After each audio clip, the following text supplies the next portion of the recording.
गर्म दहानों पर तोपों के जो सीने अड़ जाते हैं, जिनकी गाथा लिखने को अंबर छोटे पड़ जाते हैं, जिनके लिए हिमालय कंधा देने को झुक जाता है, चंद घड़ी सागर की लहरों का गर्जन रुक जाता है। नमस्कार दोस्तों, आप सभी का स्वागत है अद्वैत एजुकेशन में। और जैसे आप सभी को पता है, आज है 26 जुलाई और आज ही के दिन हमारा पूरा भारत देश सेलिब्रेट करता है कारगिल विजय दिवस। 26 जुलाई 1999 को हमने यह फतह जो है हासिल करी थी। इसके पीछे की कहानी क्या थी, क्या क्या इसकी पृष्ठभूमि थी, क्या बैकग्राउंड थे और क्या वो कारण थे जिसके कारण से लड़ाई लड़ी गई। क्या इस लड़ाई से भारत को फायदा हुआ, पाकिस्तान को फायदा हुआ, किसी और दूसरे कंट्री को फायदा हुआ। इसके बाद क्या क्या चीज़ें हमारी जो बदलती रहीं, क्या क्या नए संस्थानों का निर्माण हुआ, तमाम मुद्दों की चर्चा करेंगे आज के सेशन में। आइए शुरुआत करते हैं बिना किसी देरी के। सबसे पहले यदि मैं बातें करूं, यहां पर एक हाईवे आपको नजर आ रहा होगा जिसको 1D के नाम से जाना जाता था। यदि आप जम्मू कश्मीर का मैप देखेंगे ध्यान से तो आपको समझ आ जाएगा, जम्मू कश्मीर से लेह जाने के लिए एकमात्र रास्ता हमको दिखता है वो कारगिल और द्रास सेक्टर होकर जाता है। 2019 में 2019 में जब जम्मू कश्मीर और लद्दाख वाला हिस्सा अलग हुआ, आप सभी को पता होगा, इस हिस्सा को हमने जम्मू कश्मीर के नाम से जाना, इसको हमने लद्दाख के नाम से जाना। यहाँ पर आपको कारगिल नज़र आ रहा है, यहाँ पर श्रीनगर है। ये जो रास्ता है यहाँ से इधर जाता है और लेह को रास्ता प्रदान करता है। अभी भी यदि मैं बातें करूँ मेरे दोस्तों, तो ये वाला जो हिस्सा है अभी भी PAको कहलाता है, पाक अधिकृत कश्मीर। और ये वाला जो हिस्सा है अभी भी हमारा अक्साई चाइना कहलाता है, जो कि चाइना के पास है। कहने का मतलब ये है कि ये वाला जो हिस्सा जो नज़र आ रहा है वही हमारे पास है। चूंकि पाकिस्तानियों ने यहाँ पर ऑलरेडी कब्जा कर रखा है इस हिस्से पर, क्योंकि उसको हमने कहा अभी POK। अब पाकिस्तानियों की जो नज़र थी उस नेशनल हाईवे पर थी, यानी कि श्रीनगर से जो यहाँ पर लेह से जो श्रीनगर से कारगिल होकर जो लेह के लिए जो रास्ता जाता है यहाँ पर नज़र थी। उनका यह मानना था या फिर उनकी यह जो प्लानिंग थी, यह सोची समझी रणनीति थी कि अगर हम इस पर कब्जा कर लें तो ये यहाँ से जाने वाला इनका जो पूरा सामान है, असला बारूद जो भी वॉटेवर, क्योंकि पुराने ज़माने में भी जब लड़ाई लड़ी जाती थी तो जो मेन लाइन होता था, जो मुख्य धारा जो रहती थी, उसको कट कर दिया जाता था या फिर उसको ब्लॉक कर दिया जाता था। अगर ये ब्लॉक होगा तो यहाँ के लोग परेशान हो जाएंगे, है ना। अब आप बोलोगे सर यहाँ से एक रास्ता भी तो है, एक और रास्ता भी तो है। जी हाँ, बिल्कुल है, लेकिन ये रास्ता काफ़ी ज़्यादा दुर्गम है, जो कि हिमाचल प्रदेश से होकर जाता है, जिसमें बहुत सारे दर्रों को हमको पार करना पड़ता है। जैसे मैंने बातें कर ली, रोहतांग पास हो गया, उससे भी ऊंचा बारालाचा हो गया, ऐसे बहुत सारे तमाम दर्रे रहते हैं और बहुत लंबा डिस्टेंस ट्रेवल करना पड़ता है यहाँ से इधर जाने के लिए। हालांकि अभी जो रोहतांग सुरंग बन गया उसके बाद से जो डिस्टेंस थोड़ा सा कम ज़रूर हो गया है, फिर भी ये जो रास्ता रहता है काफ़ी चैलेंजिंग है। जितने भी लोग यहाँ से जाते होंगे, मैं जैसे गया हूँ उस रास्ते से एक बार ट्रेवल ज़रूर किया हूँ, ये रास्ता काफ़ी चैलेंजिंग होता है एज़ कम्पेयर टू दिस। ये थोड़ा सा इजी रहता है, चैलेंजिंग ये भी है लेकिन इसके कंपैरिजन में थोड़ा सा इजी होता है। तो इस रास्ते को ब्लॉक करना, इस रास्ते पर नज़रें डालना मेन पाकिस्तानियों का जो है मकसद था। अब आप बोलोगे सर एक चीज़ बताइए, क्या यहाँ पर हमारी भारतीय सेना नहीं थी क्या? जो पाकिस्तानी जो घुसपैठिए यहाँ पर आ गए थे, ये गिलगित वाला जो क्षेत्र है। बोले सर बिल्कुल, हमारी भारतीय सेना, भारतीय आर्मी वहां पर रहती है, लेकिन जैसे आप सभी को पता है मेरे दोस्तों कि यहाँ पर वर्ष के 4 महीने बस ऐसे होते हैं जब वो रास्ता खुल पाता है, अदरवाइज पूरे टाइम पूरे बर्फ से ढका होता है वो। तो बहुत सारे जो पोस्ट होते हैं ऊंचाइयों पर, ध्यान से समझना, यहाँ पर बड़े बड़े पोस्ट होते हैं ऊंचाइयों पर, वो सारे के सारे जो पोस्ट हैं वो ठंड के दिनों में बंद कर दिए जाते हैं और जो सैनिक है वो थोड़े नीचे आ जाते हैं जहाँ पर थोड़ी सी कम ठंडी रहती है।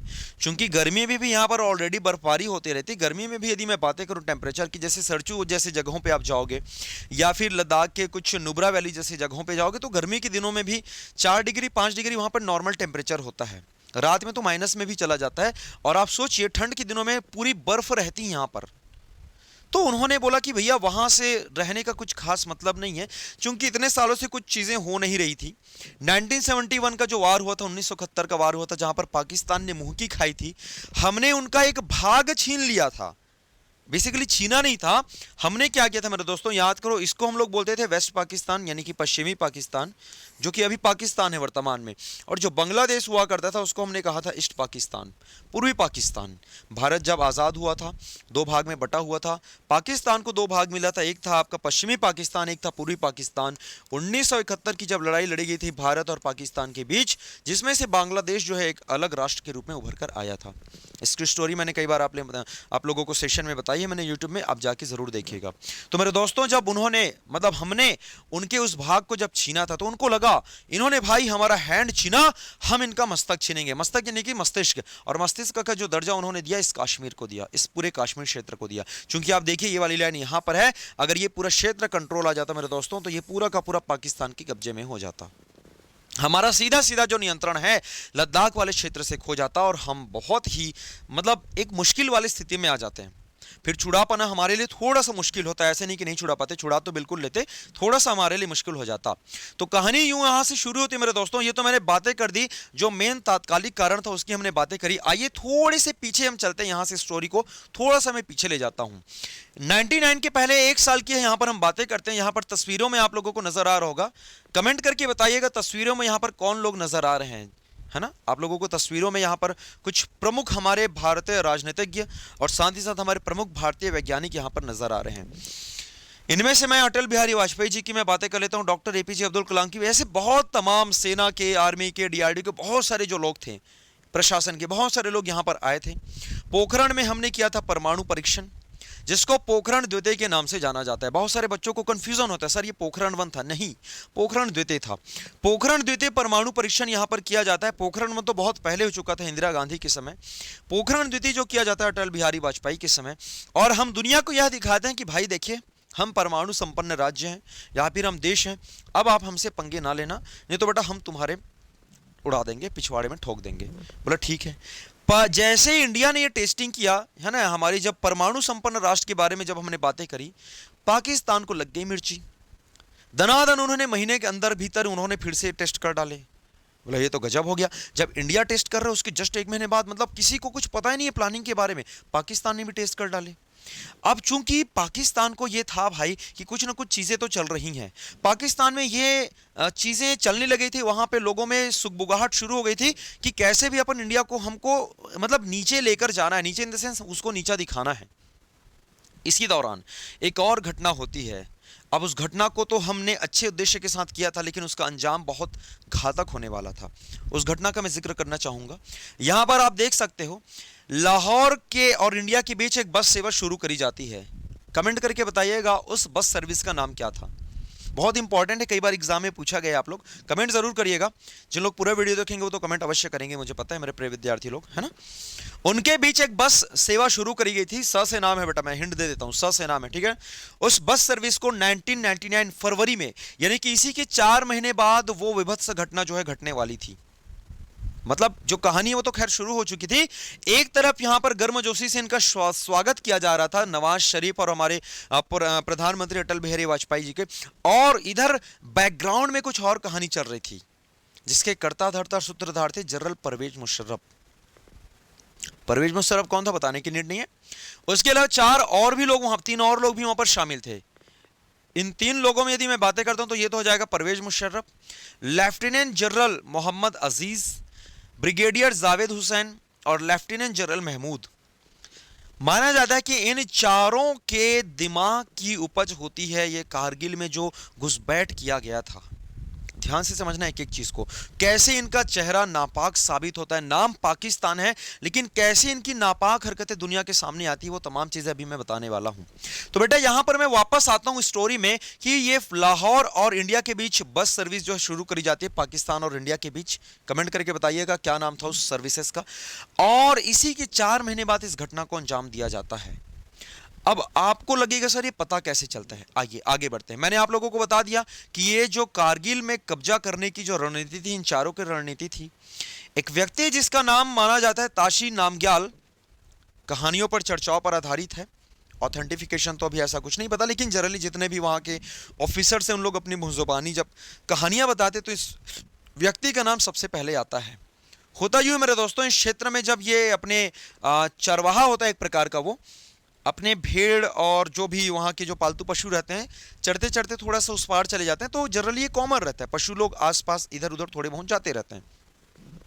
जब वो जाते हैं, चूंकि समय रहता है बिल्कुल ठंड और गर्मी आने वाला, स्टार्टिंग जो महीना रहता है ना, स्टार्टिंग का लगभग रहता है, मतलब गर्मी लगभग आ जा रहता है। लेकिन इनको पता रहता है कि जब आर्मी के जो सिपाही जो रहते हैं जब यहाँ पे आना शुरू करते हैं तो उनको पता रहता है, क्योंकि इनकी ट्रुप जो आती है उनको दिखता है। ये नोटिस करते हैं कि यहाँ के लोगों की गतिविधियां थोड़ी अलग हैं। थोड़े अलग भाषा में बात कर रहे हैं और थोड़ी सी संदिग्ध है। उनको थोड़ा डाउट हुआ कि यार ऐसा कुछ चीज़ हो रहा है जो कोई अमूमन आर्मी वाले लोग वैसा, हमारे इंडियन आर्मी वाले लोग वैसा चीज़ नहीं करते। वो मोमेंट नज़र नहीं आ रहा है, कुछ दूसरा नज़र आ रहा है। उनको लगे कि कुछ तो गड़बड़ है, दाल में कुछ काला है। इन्होंने तुरंत आकर यहाँ पर बताया, बोला आर्मी वालों को, बोला कि भैया ऐसा ऐसा बात है। आर्मी वालों ने बोला कि हाँ एक आध हो सकते घुसपैठी आए होंगे, दो चार आ जाते हैं इधर उधर से दौड़ते भागते, है ना, मन लगता होगा इंडिया में आने का, तो हो सकता है आ गए होंगे दो चार लोग, आते भटकते निपटा देंगे उसको। तो इंडियन आर्मी जो रहती है वो कुछ ट्रूप्स जिसको हम बोलते हैं, एक टुकड़ी भेजती है, सर्च अभियान जिसको बोला जाता है। सर्च अभियान जो ऑपरेशन जो होता है भेजा जाता है। जब वो जाते हैं, इसमें एक काफ़ी इंपॉर्टेंट नाम है, इसका नाम ज़रूर याद रखना, काफ़ी ज़्यादा जिक्र होता है, काफ़ी ज़्यादा चर्चा होता है। लेफ्टिनेंट या कैप्टन सौरभ कालिया, ये अपने अन्य सिपाहियों के साथ अर्जुन राम, भंवरलाल बगारिया, भीखाराम, मूलराम और नरेश सिंह, ऐसे 5-6 लोग जाते हैं वहाँ पर सर्च अभियान में जाते हैं मेरे दोस्तों। लेकिन इनको पता नहीं रहता कि पाकिस्तानी भाई 2 या 4 या 8, 10, 50 नहीं थे, ये 500 और 1000 की संख्या में आए हुए थे। और दूसरी बात, ये कोई मिलिटेंट नहीं थे, they are the trained army officer of the Pakistan. जी हाँ बिल्कुल, अगर ये नॉर्मल मिलिटेंट होते तो एक पल के लिए हमारी आर्मी जो है शायद कुछ लड़ पाती या फिर शायद उनको कंट्रोल में ले पाती। लेकिन किसी भी देश की मिलिट्री को, किसी भी देश यानी कि किसी भी देश, अमूमन हम लोग मजाक उड़ा देते हैं, अमूमन हम लोग जोक में ले लेते हैं एज ए मीम मटेरियल, लेकिन नहीं, ऐसा नहीं बोलना चाहिए, क्योंकि वो भी अपने देशों के किसी आकाओं के कारण, उनके, मैंने बताया ना, ये इन लोगों की नीतियों के कारण वो लोग करते हैं, ये भी करते हैं। हाँ, लेकिन इनके साथ जो बर्बरता कही गई थी वो बहुत गलत थी, चाहे अब कोई व्यक्ति करे चाहे कोई भी करे, इसका बिल्कुल हम खंडन करते हैं। तो इनको बंदी बना लिया जाता है, इनको अरेस्ट कर लिया जाता है, पूरी की पूरी जो टीम है टुकड़ी वापस नहीं आती। इंडियन आर्मी को टेंशन हो जाता है और दस्ते भेजे जाते हैं, जितने भी दस्ते भेजे जाते हैं अमूमन दस्तों में वापस आते नहीं है, क्योंकि छोटे छोटे टुकड़ियों में वहां पर भेजा जा रहा था। इंडियन आर्मी के जितने भी वहां पे ब्रिगेडियर्स, लेफ्टिनेंट जनरल्स होते हैं, उनको कहीं ना कहीं आभास यह हो जाता है कि भैया कुछ तो बड़ा हो रहा है, समझ नहीं आ रहा है। और आपको जब इनकी जब डेड बॉडी मिलती है, जब इनकी डेड बॉडी वापस सुपुर्द करी जाती है, और वो जो दृश्य रहता है, मतलब आप सुन के आपकी जो रूह है, जो आपकी आत्मा है, कांप उठेगी। इनके आंखों को गरम गरम सलाखों से निकाला जाता है। मुझे बोलने में मुझे अजीब लग रहा है, लेकिन जो चीजें हुई थी मैं बताना चाहूंगा।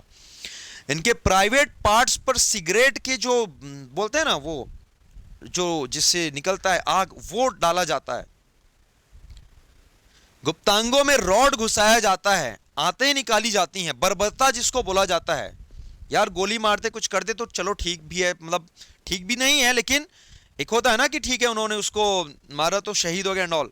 एक बर्बरता, जो एक विभत्स जो कार्य किया था पाकिस्तानियों के द्वारा, वो जब दुनिया के सामने जब आता है तो फिर वो जो चीजें रहती फिर असहनीय हो जाती भाई। फिर जब देश पे जब बातें आती है ना तो फिर असहनीय हो जाती वो चीजें।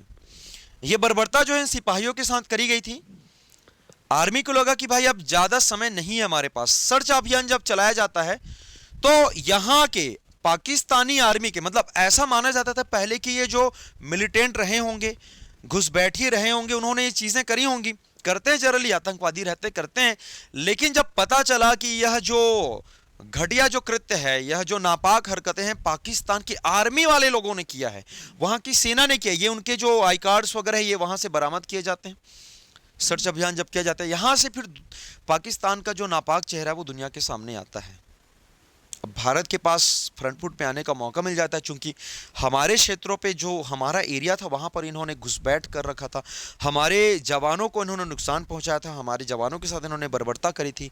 मीटिंग तय की जाती है। अच्छा, इसी के पहले एक और चीज मैं आपको बता दूं दोस्त, जब वायुसेना अभियान, क्योंकि ये एक ऐसा ऑपरेशन था, ये एक ऐसी लड़ाई लड़ी जाने वाली थी जहां पर तीनों फोर्सेस ने काम किया था। जी हाँ बिल्कुल, इंडियन आर्मी ने सबसे बड़ा रोल जिनका था, इंडियन एयरफोर्स जिन्होंने शुरुआती तौर पे, और फिर एक इंडियन नेवी।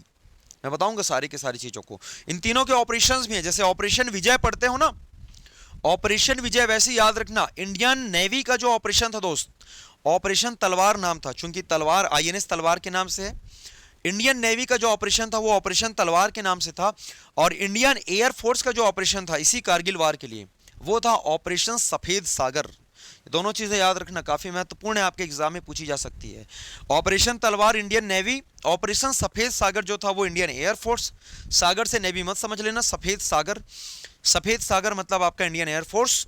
और जो नीचे मतलब यहां जो लड़ाई लड़ी जा रही थी मैदानों पर इंडियन आर्मी के द्वारा था ऑपरेशन विजय। तो तीनों ऑपरेशंस के नाम जरूर याद रखिएगा। इनका चेहरा नापाक होता है। कमेटी की बैठक करी जाती, cabinet committee on the security, ये कमेटी होती है जिसमें खुद प्रधानमंत्री, रक्षा मंत्री है ना, ये आपको नजर आ रहे हैं। और ये पूरी की पूरी जो इनकी जो मेन जो मुखिया लोग रहते हैं, नेवी, आर्मी, एयरशिप, तो सभी के सभी वहां पर बैठते हैं, निर्णय लेते हैं कि भैया अब हमको कुछ करना पड़ेगा। बोफोर्स तोप है जो वहां पर लगाया जाता है, आप सभी ने सुना होगा इनके बारे में, है ना। और ये साथ ही साथ लेजर गाइडेड बम का भी यहां पर प्रयोग किया जाता है। औपचारिक तौर पे ये जो लड़ाई है 24 ऑफ मई से शुरुआत कर दी जाती है। बोल दिया जाता है कि अब जो लड़ाई है दोनों मोर्चे पे फ्रंट, यानी कि अभी तक जो लड़ाई वो छत में लड़ाई चल रही थी, हमको पता नहीं चल रहा था कि भाई कितने लोग हैं क्या है, लेकिन अब चीजें तय हो जाती हैं और लड़ाई जो है बिल्कुल छिड़ जाता है।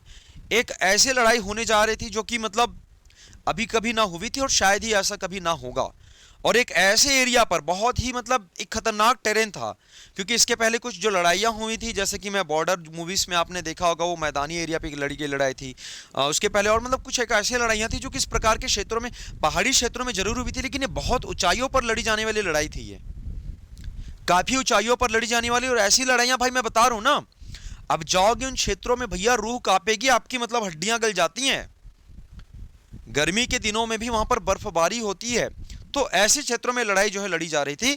पहली दफा यहां पर लेजर गाइडेड बम का इस्तेमाल जो किया गया था इंडियन एयरफोर्स के द्वारा। इसके अलावा मैं बातें करता हूं मेरे दोस्त, इसको जरूर याद रखना, मैंने बता दिया आप लोगों को। ऑपरेशन सफेद सागर जो था ये आपका एयरफोर्स, ऑपरेशन तलवार जो था इंडियन नेवी, और ऑपरेशन विजय जो था इंडियन आर्मी के द्वारा इसको लड़ा गया था। ये जो बोफोर्स तोप है जिसका वहां पर उपयोग किया गया था, धीरे धीरे पाकिस्तानी जो सेना रहती है पीछे हटना शुरू करती है, क्योंकि यहाँ पर बहुत सारे पॉइंट्स होते हैं। जैसे यदि मैं बातें करूँ खालूबार, टोलोलिंग, पॉइंट 4187, ऐसे बहुत सारे वहाँ पर पॉइंट, छोटे छोटे पिक रहते हैं। उन पॉइंट से, उन पिक से धीरे धीरे इन लोग पीछे हटना शुरू करते हैं, जिनमें सबसे महत्वपूर्ण जो पॉइंट होता है जिसको हम लोग बोलते हैं टाइगर हिल। टाइगर हिल पर ऐसा माना जाता है मेरे दोस्तों 14 जुलाई के आसपास वहां पर कब्जा किया जाता है, लेकिन धीरे धीरे धीरे पूरे हटने में सभी को समय लगता है। और लेटर ऑन 26 ऑफ जुलाई को फाइनली जो है हम वहां पर पूरी तरीके से यह कह पाते हैं कि हाँ, अब पाकिस्तानी जो फौज है वो पीछे हट चुकी है और पूरे जो हमारे इंडियन पोस्ट पर है उस पर हमने कब्जा हासिल कर लिया है। इन पूरे कहानी के पीछे, इस पूरे घटनाक्रम के पीछे कुछ बड़े बड़े जो शहीद भी थे जिनका नाम हमको आज लेना आवश्यक है। बहुत सारे लोग शहीद हुए, यू कैन सी फ्रॉम यहाँ पर, जैसे मैंने बातें करी ये सब पॉइंट्स है, टोलोलिंग हो गया, खुनार हो गया, ठीक है, जुबार हो गया, खालूबार हो गया, ये सब वो पॉइंट्स की जो बातें कर रहे जहाँ पर हमने जो विजय जो है हासिल किया था। जिसमें से टाइगर हिल है जो सबसे महत्वपूर्ण था, जिसकी हम यहाँ पर बातें करते हैं। ये जो टाइगर हिल है यहाँ पर हमारे लिए कब्जा कर पाना बहुत ही मतलब ज़रूरी था, नेसेसरी था, जो कि बिल्कुल द्रास के पास है। यहाँ पर हमने कब्जे किया और उसके बाद से जो लड़ाई है औपचारिक तौर से ख़त्म हो जाती है। अगर यहाँ पर यदि हम बातें करते हैं, नवाज शरीफ जो है जो बाद में जाता है, बाद में इस क्लिंटन के पास भी बोलता है कि भैया ऐसा ऐसा करके, है ना। क्लिंटन उसको बोलते थे भाई तुम्हारी कोई नीड नहीं है। किरकिरी होती है पूरी दुनिया में। अगर मैं बातें करता हूँ जिनका नाम था शेरशाह, इस पर ऑलरेडी मैंने एक वीडियो लेकर आया था। शेरशाह यानी कि जिसको हम जानते हैं कैप्टन विक्रम बत्रा के रूप में, शहादत इन्होंने दिया था, इसके लिए इनको परमवीर चक्र से सम्मानित किया गया था। इन पर एक वीडियो भी मैं लेकर आया था। यहाँ पर दो और ऐसे व्यक्ति हैं जो जीवित हैं अभी भी, जिनको परमवीर चक्र दिया गया था उस समय, जिसमें से यदि मैं बातें करता हूँ ग्रेनेडियर योगेंद्र सिंह यादव जी और राइफलमैन संजय कुमार।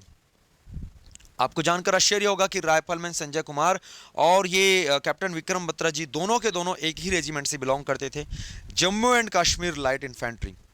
वहीं जो योगेंद्र यादव जी हैं 18 ग्रेनेडियर से बिलोंग करते थे।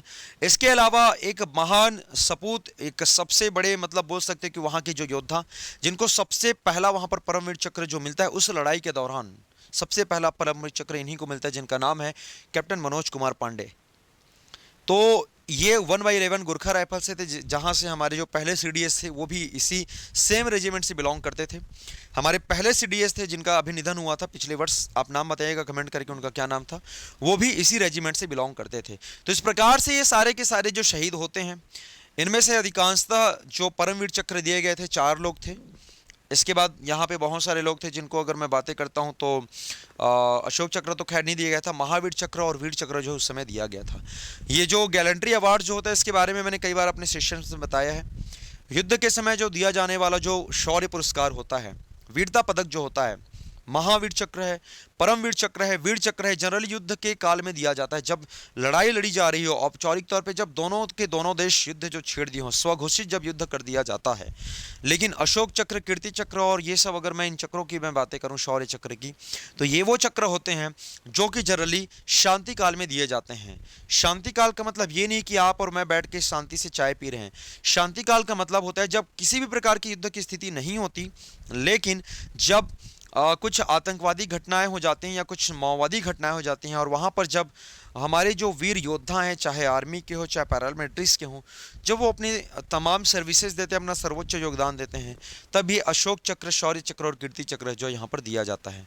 जैसे कि मैंने बताया, परमवीर चक्र में captain Vikram Batra, lieutenant Manoj Kumar Pandey, rifleman Sanjay Kumar Singh और ग्रेनेडियर योगेंद्र यादव, ये उस समय 4 विजेता थे पुरस्कार के, जिनमें से ये दोनों जो है मरणोपरांत दिया गया था इन दोनों को, और ये जो दोनों हैं अभी भी जीवित हैं। केबीसी के एक एपिसोड में आए थे, और 26 जनवरी का जब परेड होता है तो वहाँ पर ये तिरंगे को भी सलामी देते हैं। साथ ही साथ यदि मैं बातें करूं तो इन शहीदों की याद में, जैसे यहाँ पर मैं गया हुआ था, काफ़ी खूबसूरत जगह है लेह में, वहाँ पर बनाया गया है एक वार मेमोरियल जिसको बोला जाता है, जहाँ पर कारगिल के जितने भी शहीद हुए थे उनकी याद में, उनके जब भी इनके फैमिली वाले जब जाते हैं वहाँ कर जाके थोड़े से 2 आंसू अपने बहा लेते हैं। और मुझे ऐसा लगता है कि हम सभी को इन शहीदों के प्रति कृतज्ञ होना चाहिए। केवल एक ही दिन नहीं, हमको जहां भी मौका मिले, जैसे भी मौका मिले, हमको इनके परिवार वालों के बारे में, हमको इनके बारे में ज़रूर सोचना चाहिए। सरकार को भी ये चीज़ें चाहिए कि इन पर राजनीति ना करके, क्योंकि देखिए राजनीति तो हर पहलू पर की जाती है, राजनीति जो होता है वो हर मोड़ पर होता है, लेकिन सरकार को चाहिए कि कम से कम इन चीज़ों पर, या फिर आजकल लोगों में भी ये चीज़ें आ चुकी हैं पार्टी विशेष को लेकर, जब अगर इनके पक्ष में, जैसे अगर मैं बातें करूं कुछ समय पहले, यहाँ पर नाम मैं नहीं लूंगा, कारगिल वार से ही संबंधित थे, जब कुछ मामला चल रहा था, यहाँ पर मैं मामले का भी नाम नहीं लूंगा और उस सिपाही का भी नाम नहीं लूंगा, वो कारगिल वॉर लड़कर आए थे, लेकिन उनसे बोला जा रहा था कि भाई आप अपने यहाँ के रहने का प्रमाण प्रस्तुत करिए। तो ये जो चीज़ें रहती है ना, उनको अंदर से झकझोर जाती है। मतलब कारगिल के वार में जो अपना सर्वस्व देकर आया है, जो जिन्होंने अपने साथियों को खोया है, 20 साल बाद आप उससे यहाँ के रहने का प्रमाण पत्र आप उनसे मांगते हो, सिर्फ और सिर्फ उनके जाति और रिलीजन के आधार पर, और उसके बाद आप अंधभक्तों की तरह जो आप जनता जो है वो उनको सपोर्ट करते हो। तो कम से कम ये मत करिए आप शहीदों के साथ, आर्मी वालों के साथ, या फिर जिन लोग ये चीज़ें करते हैं, जो जेन्युइन लोग हैं, उनके साथ कम से कम जो अपनी भक्ति है ना वो थोड़ी सी दूर रखिएगा। चाहे आप किसी भी पार्टी की बिलोंग करते हो, चाहे आप किसी भी पार्टी को सपोर्ट करते हो, अगर कोई सामने वाला उठकर आ रहा है, कुछ चीज़ें अपनी बातें रखना चाहता है, अगर गलत है तो उनको रखने दीजिए। जैसा भी होगा लोकतांत्रिक तरीके से उसका समाधान किया जाएगा, उसका विरोध किया जाएगा, लेकिन कम से कम, क्योंकि 4 दिन हम लोगों को जयकारा लगा लेने से, हमारे डीपी में स्टेटस लगा लेने से, डीपी वीडियो मतलब फोटो लगा लेने से, व्हाट्सएप में स्टेटस, सोशल मीडिया में स्टेटस लगा लेने से, जय हिंद लिख देने से, 4 मिनट ये वीडियो देख लेने से काम नहीं होता मेरे दोस्त। जैसे कि मैंने बोला है, जिन परिवारों ने अपने बेटे खोए हैं, जिन परिवारों ने अपने बच्चे खोए हैं, अपने बाप खोए हैं, उनको पता है इसका दर्द क्या होता है। यहां पर जब गए थे तो बहुत से ऐसे लोग थे भाई, 6 महीने 7 महीने हुई थी जिनकी शादी हुए और शहीद हुए थे। सोचो मतलब उन पर क्या गुजरी होगी। कैप्टन विक्रम बत्रा के बारे में तो बता ही दिया था मैंने, उनकी जो मंगेतर थी भाई, आज तक जिन्होंने शादी नहीं किया। आप जरा एक बार रह के देखिए उन जगहों पे, और जब आप वहां से और इस तरीके से जब आपको टॉन्ट सहने को मिले, मतलब आप अपना बेस्ट भी दे रहे हो, उसके बाद भी आप टॉन्ट सह रहे हो लोगों के द्वारा, फिर आपकी ज़िंदगी में कैसी, मतलब वो जो चीज़ें आप जब कैसे मैनेज कर पाते हो, इसको थोड़ा सीखने की कोशिश करिए। साथ ही साथ जितने भी यहाँ पर एस्पिरेंट होंगे, अधिकांशतः यहाँ पर आप विद्यार्थी होंगे, एस्पिरेंट होंगे, सीखना है आपको इन चीज़ों से, इन महान योद्धाओं से। हम ये सब क्यों पढ़ रहे हैं, वाई वी आर स्टडिंग, हम इन चीज़ों को क्यों देख रहे हैं, क्यों पढ़ रहे हैं, सिर्फ इसलिए ताकि हम इनसे सीख सकें कि किसी भी विपरीत परिस्थितियों में हमको हारना नहीं है। बहुत जल्दी हमें सरेंडर करने की आदत होती है, पैसेंस नहीं होता हम लोगों में, धैर्य नहीं होता। क्यों, वाई? धैर्य धारण करना बहुत इंपॉर्टेंट है जिंदगी में। अगर हमको आगे बढ़ना है, कुछ सीखना है, तो आप इनसे सीखिए, क्योंकि सबसे ज़्यादा जो डिसिप्लिन जो होते हैं वो इन्हीं लोग होते हैं। क्यों इनको यूनिफॉर्म दिया जाता है, क्यों इनसे कोडिंग कराई जाती है, क्यों ये सारी की सारी चीज़ें। अपने लाइफ में भी आप अनुशासन को ज़रूर पढ़िए, अनुशासन को ज़रूर फॉलो करिए। अगर आप ये चीज़ कर पाएंगे तो ज़रूर आपको किसी भी मोटिवेशन को, किसी भी गाइडेंस की नीड नहीं पड़ेगी। और जैसा कि मेरा उद्देश्य रहता है, मेरा एम रहता है, जब मैं कुछ वीडियो लेकर आऊं तो कहीं ना कहीं उससे कुछ सारांश निकले, कहीं ना कहीं उससे कुछ चीज़ें आपके लिए आए, आपके काम आए, है ना। उसको अगर मैं बोलता हूँ ना कि मैं कोशिश करता हूँ कि पूरा एक सागर आपको सौंप रहा हूँ, उस सागर की, उस पूरे बारिश की यदि एक बूंद भी अगर आपको लगती है तो मैं समझूंगा कि मैं धन्य हुआ, आप कृतज्ञ हुए। तो उम्मीद करता हूँ कि आज का ये जो सेशन है पसंद आया होगा। शहीदों का सम्मान हमको करना होगा, करना चाहिए, हमको भी करना चाहिए, चार लोगों को भी करना चाहिए। अगर कोई बातें करे तो बताना चाहिए कि भैया कितने महत्वपूर्ण थे ये लोग। जैसे कि लाइन में लिखा था, कुछ याद उन्हें भी कर लो जो लौट के घर ना आए।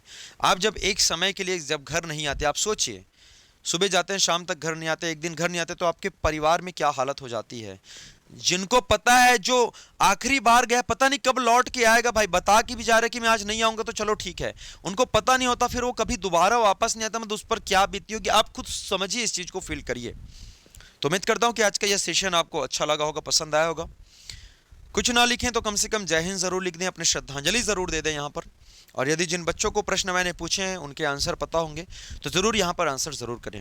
और ऐसे ही हम इंफॉर्मेटिव वीडियो के साथ आपके साथ प्रस्तुत होते रहेंगे, मिलते रहेंगे। तब तक बनी रहे आप अद्वैत एजुकेशन के संग। Thank you so much. जय हिंद, गुड नाइट।